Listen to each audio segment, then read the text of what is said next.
Akibat hujan deras dan luapan sungai di Kecamatan Sungai Keruh membuat ratusan rumah warga terdampak banjir. Kapolsek Sungai Keruh dan pemerintah kecamatan turun langsung untuk memantau ketinggian air serta menyerahkan bantuan kepada korban banjir. Akibat intensitas hujan lebat yang terjadi dalam 1 minggu terakhir, membuat sejumlah sungai yang ada di Kecamatan Sungai Keruh, Musi Banyuasin meluap dan merendam ratusan rumah warga yang berada di Desa Kertajaya dengan ketinggian air 50 cm hingga 1 meter. Kapolsek Sungai Keruh dan jajaran bersama pemerintah kecamatan turun langsung untuk memastikan kondisi warga yang terdampak banjir tersebut. Selain itu juga, Polsek Sungai Keruh yang dipimpin langsung oleh Kapolsek Ibtu Dedi Kurniawan memberikan sejumlah bantuan berupa sembako dan obat-obatan kepada korban banjir.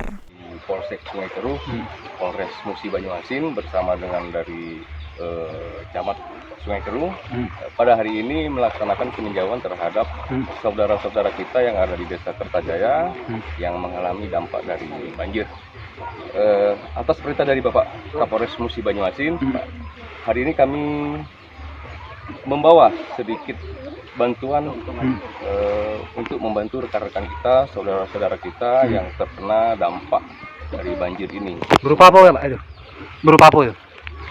Berupa sembako beras dan sembako berupa minyak sayur, kecap dan lain sebagainya. Dengan harapan ini dapat sedikit membantu saudara-saudara kita yang terdampak dari banjir ini. Harapan kami bencana banjir ini dapat segera berlalu dan masyarakat kita dapat beraktivitas kembali. Sementara itu, Camat Sungai Keruh terus mengimbau warga untuk selalu waspada selama musim hujan masih berlangsung karena air dapat meluap kapan saja. Dihimbau kepada warga agar berhati-hati terhadap aliran listrik selama banjir masih berlangsung. Provincam, Pak Kapolsek Sungai Keruh meninjau lokasi banjir. Update tanggal 19 Januari 2025. Saat ini kami berada di Dusun 5, Desa Kertajaya, Kecamatan Sungai Keruh. Inilah kondisi banjir yang masih menggenangi Dusun 4, Desa Kertajaya. Kami menghimbau kepada seluruh warga masyarakat, khususnya warga Desa Kertajaya, untuk selalu waspada terhadap tingginya curah hujan yang terjadi pada bulan-bulan Januari Februari ini. Ruzi Iskandar, PAL TV.